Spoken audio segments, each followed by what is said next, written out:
ಆದ್ಯ H16 news ಅರ್ಥಾತ್ ಹೇ ಸಿದ್ದರಾಮಯ್ಯಗೆ ಸ್ವಾಗತ. ನಾನು ನಿಮ್ಮವ MI ಅಥವಾ ಮಲ್ಲಪ್ಪ ಜೋತಾಬಾರ್. ಆದ್ಮೇಲೆ ಚುನಾವಣೆ, ಉಪಚುನಾವಣೆ ಸಮೀಪ ಬರ್ತಾ ಇದೆ, ದಿನದಿಂದ ದಿನಕ್ಕೆ ಸಮೀಪ ಬರ್ತಾ ಇದೆ. ಅದರಲ್ಲೂ ಮುಖ್ಯವಾಗಿ ದಾವಣಗೆರೆ ಮತ್ತು ಬಾಗಲಕೋಟೆ, ದಾವಣಗೆರೆ ದಕ್ಷಿಣ ಮತ್ತು ಬಾಗಲಕೋಟೆ. ಎಲ್ಲಿ ಬಾಗಲಕೋಟೆಯವರು ಮೀಟಿಯವರು ಇಲ್ಲಾದ ಮೇಲೆ, ಅದೇ ಕಾಲಕ್ಕೆ ಶಿವಶಂಕರಪ್ಪ ಶಾಮನೂರವರು ಇಲ್ಲದ ಮೇಲೆ ಇವೆರಡು ಉಪಚುನಾವಣೆ ಘೋಷಣೆ ಹಾಗೂ ಸ್ವಾಭಾವಿಕ. ಅಲ್ಲಿ ಕ್ಯಾಂಡಿಡೇಟಲ್ಲಿ ಯಾರು ಹಾಕಬೇಕಪ್ಪ ಅನ್ನುವಂಥ ಚಿಂತೆ ಎರಡೂ ಕಡೆ ಕಾಂಗ್ರೆಸ್ಸಿಗೆ ಜೋರಾಗಿದೆ. ಯಾಕಂದ್ರೆ ಈ ಎರಡು ಚುನಾವಣೆಗಳು ಎರಡೂ ಪಕ್ಷಗಳಿಗೆ ಚಾಲೆಂಜಿಂಗ್. ಕಾಂಗ್ರೆಸ್ಗಾಯಿತು, BJPಗಾಯಿತು. ಆದರೆ BJPಗೆ ಏನು ಕಳ್ಕೊಳ್ಳುವಂಥದ್ದು ಏನಿಲ್ಲ. ಯಾಕಂದ್ರೆ ಸೋತು ಸಹಿತ ಎರಡೂ ಕಡೆ ಸೋತೀವಪ್ಪ, ನಾವು ಏನಿಲ್ಲ ಪ್ರಯತ್ನ ಮಾಡಿದ್ವಿ ಅಂತ ಹೇಳ್ಕೊಳ್ಳಿಕ್ಕೆ ಒಂದು ಅವಕಾಶ ಅದ. ಅದರಲ್ಲೂ ಮುಖ್ಯವಾಗಿ ಈ ಸಲ ಇನ್ನೊಂದು ಏನಪ್ಪ ಅಂತಂದ್ರೆ, ವಿಶೇಷವಾಗಿ ಬಾಗಲಕೋಟೆಯಲ್ಲೇ ನಮ್ಮ ಮಲ್ಲಿಕಾರ್ಜುನ ಮತ್ತು ವೀರಣ್ಣ ಚರಂತಿಮಠರು ಇಬ್ಬರು ಒಂದಾಗುವ ಸಾಧ್ಯತೆಗಳು ಹೆಚ್ಚಾಗಿದ್ದಾವೆ ಅನ್ನುವಂಥದ್ದು. ಹೀಗಾಗಿ ಬಾಗಲಕೋಟೆ ಮೇಟಿಯವರಿಂದ ಜಾಗವನ್ನು ಕಸ್ಕೊಳ್ತದನ, ಚರಂತಿಮಠರಿಗೆ ಹೋಗ್ತದನ ಅನ್ನುವಂಥ ಮಾತು. ಅದರಲ್ಲೂ ಮತ್ತು ಈಗ ಟಿಕೆಟ್ ಸಲುವಾಗ ಮೇಟಿಯವ್ರ ಮಕ್ಕಳು ತಿಕ್ಕಾಟ ನಡೆದ, ನನಗೆ ಬೇಕು ಅನ್ನುವಂಥದ್ದು. ಇದು ಮೋಸ್ಟ್ಲಿ ಬಾಗಲಕೋಟೆಯಲ್ಲೇ BJPಗೆ ಹೆಲ್ಪ್ ಆಗ್ತದನ ಅನ್ನುವಂಥ ಒಂದು ಪ್ರಶ್ನೆ ಜೋರದಾರಾಗಿ ಕೇಳ್ತಾ ಇದ್ದಾರೆ ಆ ಭಾಗದಲ್ಲಿ. ಸಹಜದ ಇಲ್ಲಿ ಮಕ್ಕಳ ನಡಕ ತಿಕ್ಕಾಟ ಶುರು ಆಯ್ತಂದ್ರೆ ಅದರಲ್ಲಿ ಮತ್ತು ಪ್ರೀತಿ ಜನ ಇದ್ದೇ ಇರ್ತಾರೆ. ಅವ್ರಿಗೆ ಆದಷ್ಟು ಇನ್ನಷ್ಟು ಒಡಕಾಗಲಿ ಅನ್ನುವಂಥ ಕೆಲವು ಜನ ಉಳಿಲಪ್ಪ ನಿಮ್ಮಪ್ಪ ಹಿಂದೆ MLA ಇದ್ರು, ನೀವು ಇರಲಿ ಯಾರೊಬ್ಬರು ಅಂತೇಳಿ ಹೊಂದಾಣಿಕೆ ಮಾಡ್ಕೊಂಡು ಪ್ರಶ್ನೆನೂ ಮಾಡ್ತಾರಂತ ಅನ್ನಿಸ್ತದ. ಬಟ್ ಲಾಸ್ಟ್ ಟೈಮ್ ಸೋತಿದ್ದು ಯಾಕಪ್ಪ ಅಂತಂದ್ರೆ ಮಲ್ಲಿಕಾರ್ಜುನ ಮತ್ತು ವೀರಣ್ಣ ಚರಂತಿಮಠ ಅದು ಇಬ್ಬರು ಅಂತಂಬರು ಅವ್ರೊಳಗೆ ಭಿನ್ನಾಭಿಪ್ರಾಯ ಆಗಿದೆ, ಅವ್ರು ಸೋತ್ರಲ್ಲ. ಇಲ್ಲಾಂದ್ರೆ ಬಾಗಲಕೋಟೆಯಲ್ಲಿ ಚರಂತಿಮಠ ಅವ್ರದ ಪ್ರಭಾವ ಭಾರಿ ಅದ, ಭಾಳ ಅದ. ಅದರಲ್ಲೂ ಮುಖ್ಯವಾಗಿ ಬಾಗಲಕೋಟೆಗೆ ಒಂದು ರೀತಿಯಿಂದ ಹಿಂದುತ್ವದ ಗರಡಿ ಏನೋ ಅನ್ನೋಂಗೆ ಒಂದು ಕಾಲಕ್ಕಿತ್ತು. ಇವು ಅಷ್ಟು ಸುಲಭವಾಗಿ ಬಿಟ್ಟು ಹೋಗುವಂಥದ್ದಲ್ಲ. ಈಗ ಅದೇನೋ ಅವ್ರ ತಿಕ್ಕಾಟ ಬಂತು, ಮೀಟಿಯವ್ರಿಗೆ ಅನುಕೂಲ ಆಯ್ತು. ಆದರೆ ಈಗ ಅವರಿಬ್ಬರು ಒಂದು ಆಗುವ ಸಾಧ್ಯತೆಗಳು ಎಲ್ಲ ಇದ್ದಾವೆ. ಹೀಗಾಗಿ ಕಾಂಗ್ರೆಸ್ಗೆ ಅಲ್ಲಿ ಯಾರು ನಿಲ್ಲಿಸ್ಬೇಕು ಅವ್ರ ಮಕ್ಕಳಲ್ಲೇ ಅನ್ನೋದು ಒಂದು ದೊಡ್ಡ ಚಿಂತೆ ಆಗಿಬಿಟ್ಟದೆ. ಈಗ ಯಾರು ನಿಲ್ಲಿಸಿದ್ರೆ ಗೆಲ್ಲಬಹುದು ಅನ್ನುವಂಥದ್ದು. ಅದಕ್ಕಾಗಿ ಯಾರಪ್ಪ ಅವ್ರ ಮಕ್ಕಳಿಬ್ಬರು ನಾನು ನಿಲ್ತೀನಿ ಅನ್ನುವಂಥ ಮಾತುಗಳಿದ್ದಾವೆ. ಅಂದ್ರೆ ಹಿಂದಾದ ಇತಿಹಾಸ ಪುನರಾವರ್ತಿ ಆಗ್ತದೆ. ಅಲ್ಲಿ BJPಗಾಗಿತ್ತು, ಅದು ಸೋಯಿತು. ಇವತ್ತು ಕಾಂಗ್ರೆಸ್ ಯಾವ್ದಾದ್ರು ಕಾಂಗ್ರೆಸ್ ಸೋಲ್ತದ ಅನ್ನೋದು ಚರ್ಚೆಗಳು ನಡೀತಾ ಇದ್ದಾವೆ. ಮೇಟಿ ಅವ್ರಿಗೆ ಒಂದು ಅನುಕೂಲ ಆಗಿತ್ತು ಗೆಲ್ಲುವುದಕ್ಕೆ. ಆದರೆ ಈ ಸಲ ಮಾತ್ರ ಅದು ಮೇಟಿಯ ಮಕ್ಕಳಲ್ಲೇ ಹೊಂದಾಣಿಕೆ ಇಲ್ಲದಕ್ಕಾಗಿ, ಒಂದು ಅನ್ನೋಂಥ ಭಾವ ಇಲ್ಲದಕ್ಕಾಗಿ ಬಿದ್ದು ಹೋಗ್ತದನ ಕಾಂಗ್ರೆಸ್ ಅಂತೇಳಿ. ಒಂದು ವೇಳೆ ಸೋತ್ರ ಕಾಂಗ್ರೆಸ್ ಒಂದು ರೀತಿ ಹಿನ್ನಡೆನ, ಅದರಲ್ಲಿ ಎರಡು ಮಾತೇ ಇಲ್ಲ. ಯಾಕಂತಂದ್ರೆ ಕಾಂಗ್ರೆಸ್ ಈಗ ಎರಡೂ ಸೀಟು ಗೆದ್ದಂಥದ್ದು. ಅದರಲ್ಲೂ ಬಾಗಲಕೋಟೆ ಅಂತೂ ಅಲ್ಲಿ ಹಿಂದುತ್ವದ ಒಂದು ಗರಡಿ ಅಂತೇಳಿ ನಿಮಗೆ ವಾತಾವರಣದ ಅಲ್ಲಿ ಗೆದ್ದ ಬೀಗಿತ್ತು. ಇಲ್ಲಪ್ಪ ಕಾಂಗ್ರೆಸ್ ಇನ್ನೂ ಅದಪ್ಪ ಜೀವಂತ ಅಂತ ಹೇಳುವಂಗ. ಆದರೆ ಈ ಸಲ ಹಂಗೆ ಆಗ್ತದೆ ಅನ್ನೋಂಥ ಪ್ರಶ್ನಾವಳಿಗಳು ಅಲ್ಲಿ ಕೇಳಿ ಬರ್ತಾ ಇದ್ದಾವೆ. ಇನ್ನು ಇದೇ ಕಾಲಕ್ಕೆ ಇಂಥದ್ದು ಪ್ರಸಂಗ ಈಗ ಇಲ್ಲಿ ನಮ್ಮ ದಾವಣಗೆರೆ ದಕ್ಷಿಣದಲ್ಲೂ ಆಗ್ತದೆ. ಈಗ ನಿಮ್ಗೆ ಗೊತ್ತದ ಶಿವಶಂಕರಪ್ಪನವರು ಅಲ್ಲಿಯ MLAಗಳು ಅವ್ರು ತೀರಿ ಹೋಗಿದ್ದಾರೆ. ಇವತ್ತು ಅವ್ರ ಮಕ್ಕಳಲ್ಲೇ ಯಾರು ಮುಂದೆ ಬರ್ತಾ ಇಲ್ಲ ನಿಲ್ಲೋದಕ್ಕಂತ ಕೆಲವೊಬ್ರು ಅಂತಾರೆ. ಇಲ್ಲ ಅವರಲ್ಲಿ ತಿಕ್ಕಾಟ ಅಂತ ಹೇಳ್ತಾರೆ. ಆ ಕುಟುಂಬದಲ್ಲಿ ಏನೇನೋ ಮಾತಾಡ್ತಾರೆ. ಯಾಕಂದ್ರೆ ಲೋಕೋ ಭಿನ್ನರುಚಿ ತಮಗೆ ಹೆಂಗೆ ಅನಿಸ್ತದ ಆ ರೀತಿಯಾಗಿ ಮಾತಾಡ್ತಾ ಇದ್ದಾರೆ. ಲೋಕೋ ಭಿನ್ನರುಚಿ ಯಾರು ಹೆಂಗೆ ಬೇಕಂಗೆ ಮಾತಾಡ್ತಾರೆ, ಏನು ಅಡ್ಡಿ ಇಲ್ಲ. ಆದ್ರೆ ಇಲ್ಲೇ ದಾವಣಗೆರೆಯಲ್ಲೂ ಸಹಿತ ಈ ನಡ್ಕೊಂಡು ನೋಡಿದ್ವಿ. ಜಮೀರ್ ಅಹಮದ್ ಅವರಿಲ್ಲ, ಒಬ್ಬ ಮುಸಲ್ಮಾನರಿಗೆ ಕ್ಯಾಂಡಿಡೇಟ್ಗೆ ನಿಲ್ಲಿಸಬೇಕು ಹಿಂದೆ ಅವ್ರು ಹೇಳಿದ್ರು, ಶಾಮನೂರು ಶಿವಶಂಕರಪ್ಪನವರು ಅಂತೇಳಿ ಒಂದಿಷ್ಟೇನೋ ಮಾತಾಡಿದರು.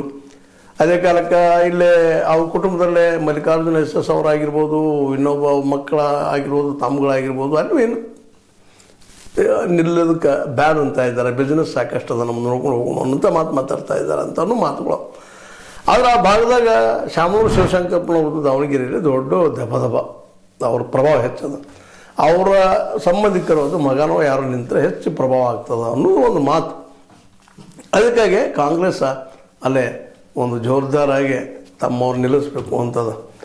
ಅದು ದಾವಣಗೆರೆಯಲ್ಲಿ BJP ಎಷ್ಟು ಮಟ್ಟಿಗೆ ಗೆಲ್ತದನೋ ಏನು ನೋಡ್ಬೇಕು. ಅಲ್ಲಿಯೂ ಏನೇನಾಗ್ತದೆ, ಯಾರು ನಿಲ್ಲಿಸ್ತಾರೆ, ಯಾರು ಟಿಕೆಟ್ ಕೊಡ್ತಾರೆ. BJPಲೂ ತಿಕ್ಕಾಟಗಳಿದ್ದಾವೆ. ಸಿದ್ದೇಶ್ವರ ನಿಲ್ಲಿಸ್ತಾರೋ, ಮತ್ತಾರು ನಿಲ್ಲಿಸ್ತಾರೋ, ಅವ್ರ ಸಂಬಂಧಿಕರು ಯಾರು ನಿಲ್ಲಿಸ್ತಾರೋ, ಅಲ್ಲಿ ಒಂದಿಷ್ಟು ಅದಾವ ಪ್ರಭಾವಳಿಗಳಿದ್ದಂಥವ್ರು. ಹೀಗಾಗಿ ಎರಡೂ ಕ್ಷೇತ್ರದಲ್ಲಿ ಒಂದಿಷ್ಟು ಕಾಂಗ್ರೆಸ್ ಹಿನ್ನಡೆ ಅನುಭವಿಸಬಹುದಾ ಅನ್ನುವಂಥ ಚರ್ಚೆಗಳ ಎರಡು ಭಾಗದಲ್ಲಿ ಮಾಡ್ತಾ ಇದ್ದಾರೆ. ಅದರಲ್ಲೂ ಬಾಗಲಕೋಟೆಯಲ್ಲಿ ಮಾತ್ರ ನಿಶ್ಚಿತವಾಗಿಯೂ ಸೋಲ್ತದೇನೋ ಅನ್ನುವಂಥ ಮಾತು. ಯಾಕಂದ್ರೆ ಚರಂತಿಮಠ ಇಬ್ಬರು ಸಹೋದರರು ಒಂದಾದ್ರೆ ಇದು ದೊಡ್ಡ ಆಪತ್ತು. ಮತ್ತು ಅದರಲ್ಲೂ ಇವರು ಅಕ್ಕ ತಮ್ಮ ಆಗಿರ್ಬೋದು, ಏನೋ ಅದಾರ ಅವರಲ್ಲಿ ಏನಾದರೂ ಭಿನ್ನಾಭಿಪ್ರಾಯ ಬರ್ತಿದ್ದಾರೆ ಮೇಟಿ ಅವ್ರ ಮಕ್ಕಳಲ್ಲೇ ಅದು ಜೋರಾಯ್ತು, ಭಿನ್ನಮತ ಆತಂದ್ರೂ ಸಹಿತ ಅದು ಹೊಡೆತ ಕೊಡ್ತದೆ. ಅಂದ್ರೆ ಇಲ್ಲೇ ಎರಡೂ ಭಾಗದಲ್ಲಿ, ಒಂದು ಕಡೆ ದಾವಣಗೆರೆ, ಒಂದು ಕಡೆ ಬಾಗಲಕೋಟೆಗಳಲ್ಲೇ ಇಲ್ಲಿ ಕಾಂಗ್ರೆಸ್ಸಿಗೆ ಮಾತ್ರ ಈ ಸಲ ನಿಶ್ಚಿತವಾಗಿಯೂ ಸವಾಲಾಗುವಂಥ ಸಾಧ್ಯತೆಗಳು ಹೆಚ್ಚಿದ್ದಾವೆ. ಅದರಲ್ಲೂ ಬಾಗಲಕೋಟೆಯಲ್ಲಿ ಎಲ್ಲಿವರೆಗೆ ಅವರಿಬ್ಬರನ್ನು ಹೊಂದಾಣಿಕೆ ಮಾಡಿಸೋದು, ಹೊಂದಾಣಿಕೆ ಆದರೂ ಸಹಿತ ಗೆಲ್ಲೋದು ಕಷ್ಟ ಅದ ರೀ. ಮೇಟಿ ಅವ್ರ ಮಕ್ಕಳಲ್ಲಿ ಹೊಂದಾಣಿಕೆ ಆದರೂ ಸಹಿತ ಗೆಲ್ಲೋದು ಕಷ್ಟ ಅಂತ ಹೇಳ್ತಾ ಇದ್ದಾವೆ ಸರ್ವೆಗಳು. ಆದರೆ ಒಡಕಾದ್ರಂತೆ ಮುಗಿದು ಹೋಯ್ತು. ಚರಂತಿಮಠ ಅವರಿಗೆ ಕೊಟ್ಟಂಗೆ ನೀನು ಆಗಿಬಿಡಪ್ಪ MLA ಅಂತೇಳಿ. ಯಾಕಂದರೆ ಚರಂತಿಮಠದಲ್ಲಿ ಇಬ್ಬರಲ್ಲಿ ಒಬ್ಬರೇ ನಿಲ್ತಾರೆ. ಅದರಲ್ಲೂ ವಿಶೇಷವಾಗಿ ಏನಪ್ಪ ಅಂತಂದ್ರೆ ಈ ನಮ್ಮ ವೀರಣ್ಣ ಚರಂತಿಮಠದಲ್ಲಿ ಪ್ರಭಾವ ಭಾಳ ಅದ. ಅವ್ರು ನಿಲ್ಲೇಬೇಡ, ಅವ್ರು ತಮ್ಮನ್ನು ನಿಲ್ಲಿಸಲಿ, ಏನು ನಿಲ್ತಿರೋ ಅದು ಚರಂತಿಮಠಕ್ಕೆ ಒಂದು ಹೆಲ್ಪ್ ಆಗ್ತದೆ. ಯಾಕಂದ್ರೆ ಇಬ್ಬರು ಒಂದಾದ್ರೆ ಒಬ್ಬರು ಪರವಾಗಿ ಒಬ್ಬರು ಪ್ರಸಾರ ಮಾಡೋದು, ಭೇಟಿ ಆಗೋದು ಜನಸಾಮಾನ್ಯರಿಗೆ ಎಲ್ಲನೂ ಆಗ್ತದೆ. ಮತ್ತು ಜನರಿಗೆ ಅವ್ರ ಮೇಲೆ ಅಲ್ಲಿ ಒಂದು ಲೋಕಲ್ ವಿಶ್ವಾಸ ಅದ. ಯಾಕಂದ್ರೆ ಚರಂತಿಮಠ ಅಲ್ಲಿ ಎಲ್ಲ ಸಾಂಸ್ಕೃತಿಕ ಕಾರ್ಯಕ್ರಮಗಳಲ್ಲಿ, ಕಾಲೇಜುಗಳಲ್ಲಿ, ಇನ್ನುಳಿಗಳಲ್ಲಿ, ಇಂಜಿನಿಯರಿಂಗ್ ಕಾಲೇಜುಗಳಲ್ಲಿ ಎಲ್ಲ ಭಾಳಷ್ಟು ವರ್ಕ್ ಮಾಡಿದ್ದಕ್ಕಾಗಿ ಅಲ್ಲಿ ಶಿಕ್ಷಣದಲ್ಲಿ ಒಂದಿಷ್ಟು ಒಳ್ಳೆಯ ಹೆಸರು ಇರೋದ್ರಿಂದಾಗೆ ಎಜುಕೇಟೆಡ್ ಜನ, ಮಿಡಲ್ ಕ್ಲಾಸ್ದವರು ಸಹಿತ ಈ ಕಡೆ ಒಲವು ಹೆಚ್ಚದ. ಮತ್ತು ಅದೇ ಕಾಲಕ್ಕೆ ಒಬ್ಬ ಸ್ವಾಮಿಗಳಪ್ಪ ಇವರು ಅನ್ನುವಂಥ ಭಾವ ಇರೋದರಿಂದ ಅಲ್ಲಿಯ ಒಂದಿಷ್ಟು ಭಕ್ತಾದಿಗಳು ವಿಶೇಷವಾಗಿ ಇವ್ರ ಮೇಲೆ ಪ್ರೀತಿ ವಿಶ್ವಾಸ ಇಡುವುದರಿಂದಾಗೆ ಒಂದಿಷ್ಟು ಹೋಪ್ಸ್ ಹೆಚ್ಚಿದಾವೆ, ಅವರು BJP ಗೆಲ್ಲಬಹುದು ಅಂತೇಳಿ. ಏನೂ ಆಗಲಿ, ಎರಡು ಭಾಗದಲ್ಲಿ ಮಾತ್ರ ಕಾಂಗ್ರೆಸ್ ಗೆಲ್ಲಲೇಬೇಕೆನ್ನೋ ಹಠದಲ್ಲೇ ಇರೋದರಿಂದಾಗೆ ಮೋಸ್ಟ್ಲಿ ದಾವಣಗೆರೆಯಲ್ಲಿ ಶಾಮನೂರು ಶಿವಶಂಕರಪ್ಪ ಅವ್ರ ಸಂಬಂಧಿ ಅಥವಾ ಮಗನನ್ನು ನಿಲ್ಲಿಸ್ಬೋದು, ಅಥವಾ ಸೊಸೆ ನಿಲ್ಲಿಸ್ಬೋದು, ಅದು ಇನ್ನೊಬ್ಬರು ನಿಲ್ಲಿಸ್ಬೋದು. ಬಟ್ ಶಾಮನೂರವ್ರಿಗೆ ಸಂಬಂಧಿಕರು ನಿಲ್ಲಿಸಲು ಆಗ್ತದೆ ಅನ್ನೋದು ನಮ್ಮ ಕಾಂಗ್ರೆಸ್ಸಿನ ಮತ್ತು ನಮ್ಮ ಸಿದ್ದರಾಮಯ್ಯರ ತರ್ಕ. ಆದರೆ ಅದನ್ನು ಎಲ್ಲರೂ ಒಪ್ತಾರಂತಲ್ಲ. ಯಾಕಂದ್ರೆ ಅಲ್ಲಿ ಈಗ ಹೇಳಿದ್ರು ಜಮೀರ್ ಅಹಮದ್ ಇದ್ದವ್ರು ಬಂದು ಇಲ್ಲ ಒಬ್ಬ ಮುಸಲ್ಮಾನ್ ನಿಲ್ಲಿಸಲು ಗೆಲ್ತಾರೆ ಅನ್ನೋಂಥ ಮಾತಾಡಿದಾರೆ. ಅದೊಂದು ಅಭಿಪ್ರಾಯ. ಆದರೆ ಹೆಚ್ಚಿಗೆ ಶಾಮನೂರು ಶಿವಶಂಕರಪ್ರಿಗೆ ಏನು ಹೇಳುತ್ತಿತ್ತು ಆ ಕ್ಷೇತ್ರದ ಮೇಲೆ, ಆ ಹೇಳ್ತಾ ಅವ್ರ ಮಕ್ಕಳಿಗೂ ಇರಬಹುದು ಅನ್ನೋದು ಲೆಕ್ಕ. ಮತ್ತು ಮೇಲಾಗೆ ಯಾವಾಗಲೂ ಜೀವಂತಿದ್ದ ಶಿವಶಂಕರಪ್ಪಕ್ಕಿಂತಲೂ ಸತ್ತ ಶಿವಶಂಕರಪ್ಪ ಹೆಚ್ಚು ಬಲಿಷ್ಠ ಇರ್ತಾರೆ ಯಾವಾಗಲೂ. ಉದಾಹರಣೆ ಸಾಕಷ್ಟು ಇತಿಹಾಸದಲ್ಲೇ ನೋಡ್ರಿ, ಇಂದಿರಾ ಗಾಂಧಿ ಅವ್ರು ತೀರಿದ ಮೇಲೆ Rajiv Gandhi prime minister first election ಇದು ಮಾಡಿದಾಗ 400 ದಾಟಿ ಹೋಗಿತ್ತು ಅವತ್ತು. ಅಂದ್ರೆ ಪ್ರಭಾವ ಹೆಂಗೆ ಆಗ್ತದೆ ಅನೇಕ ಕಡೆ ನೋಡ್ತಾ ಇದ್ವಿ. ತೀರಿಕೊಂಡವ್ರು ಯಾವಾಗ ಬಲಿಷ್ಠ ಆಗಿರ್ತಾರೆ, ಬೆಳಿತಾರೆ ಅಂತೇಳಿ. ಹಾಗೆ ಶಾಮನೂರು ಶಿವಶಂಕರಪ್ಪವ್ರ ಸಂಬಂಧಿಗಳು ನಡೆಸಿದ್ದು ದಾವಣಗೆರೆ ಒಂದು ಖಚಿತ ಆಗ್ಬೋದು. ಆದರೆ ಬಾಗಲಕೋಟೆ ಮಾತ್ರ ಭಾಳ ಕಷ್ಟ ಹೇಳೋದು. ಬಾಗಲಕೋಟೆಯಲ್ಲಿ ಕಾಂಗ್ರೆಸ್ಸಿಗೆ ಒಂದಿಷ್ಟು ಹಿನ್ನಡೆ ಆಗ್ತದೆ ಅನ್ನುವಂಥ ಸ್ಪಷ್ಟ ಮಾತುಗಳು ಬರ್ತಾಯಿದ್ದಾವೆ. ಏನಾಗ್ತದೆ, ಏನಾದರೂ ಆಗಲಿ, ಪ್ರಜಾಪ್ರಭುತ್ವ ಒಬ್ರು ಸೋಲಬೇಕು, ಒಬ್ರು ಗೆಲ್ಲಬೇಕು. ಆ ದಿಶೆಯಲ್ಲೇ ಯಾರು ಗೆದ್ದರು ಯಾರು ಸೋತರು ಅಷ್ಟೇ ನಾವು ಕೇಳೋದು ಇಷ್ಟ. ಅವರಲ್ಲೇ ಜನರಿಗೂ ಹೇಳ್ಬೋದು ಅಂತ ಯೋಗ್ಯನ ಆರಿಸ್ರಿ ಅಂದರೆ, ಇವರೊಳಗೆ ಯಾರು ಯೋಗ್ಯನ ಆರಿಸ್ರಿ, ಅದು ಇವ್ರನ್ನ ಬಿಟ್ಟು ಮತ್ತಾರು ಪ್ರಾಮಾಣಿಕರು ಅನಿಸಿದ್ರೆ ಅವ್ರಿಗೆ ಓಟ್ ಹಾಕಿರಿ. ಇವ್ರಿಗೆ ಹಾಕಬೇಕಂತೂ ಏನಿಲ್ಲ. ಇವ್ರಿಗಿಂತ ಒಳ್ಳೆಯವರು, ಪ್ರಾಮಾಣಿಕರು, ಸಜ್ಜನರು, ಜನಸರವಾಗಿ ದುಡಿಯುವಂಥವ್ರು, ಲೋಕ ಕಲ್ಯಾಣಕಾರಕರು ಯಾರು ಇದ್ದಂಥವ್ರು ಇದ್ದಾರಪ್ಪ ಅದವ್ರು ಹುಡುಕಿ ನಿಲ್ಲಿಸಿ ಆರಿಸಿ ತೊಗೊಂಬರ್ರಿ. ಅದು ಅಷ್ಟೇ ಮುಖ್ಯದ. ಏನು ಅವ್ರ ಮಕ್ಕಳು ಬರಬೇಕು, ಇವ್ರ ಮಕ್ಕಳು ಬರಬೇಕು ಅಂತ ಏನಲ್ಲ. ಇದು ಪ್ರಜಾಪ್ರಭುತ್ವ ಬದಲಾವಣೆ ನಿರಂತರ ಆಗುವಂಥದ್ದು. ಮತ್ತು ಹೊಸ ಜನಾಂಗಕ್ಕೆ ನಾವು ಆ ವರ್ಗಗಳು ಕರ್ಕೋಬೇಕಾಗಿದೆ.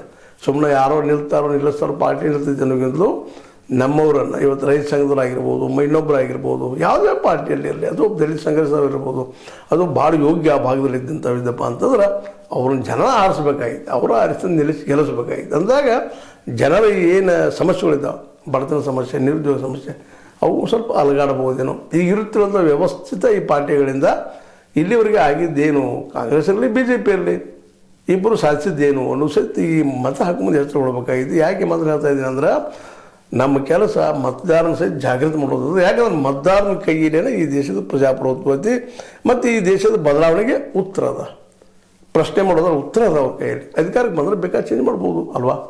ಇದು ನಿಮ್ಮ ಲೈಕ್ ಆಗಿರ್ಬೋದು. ಲೈಕ್ ಮಾಡಿ, ಶೇರ್ ಮಾಡಿ, ಕಮೆಂಟ್ ಮಾಡಿ, ಜೊತೆಗೆ ಸಬ್ಸ್ಕ್ರೈಬ್ ಮಾಡಿಸ್ಬಿಟ್ಟು. H16 ನ್ಯೂಸ್ ಅರ್ಥ ಸೀತಾರಾಮ್ ಇದು ಸತ್ಯದ ಕೈಗಳಲ್ಲಿ ವಂದನೆಗಳು.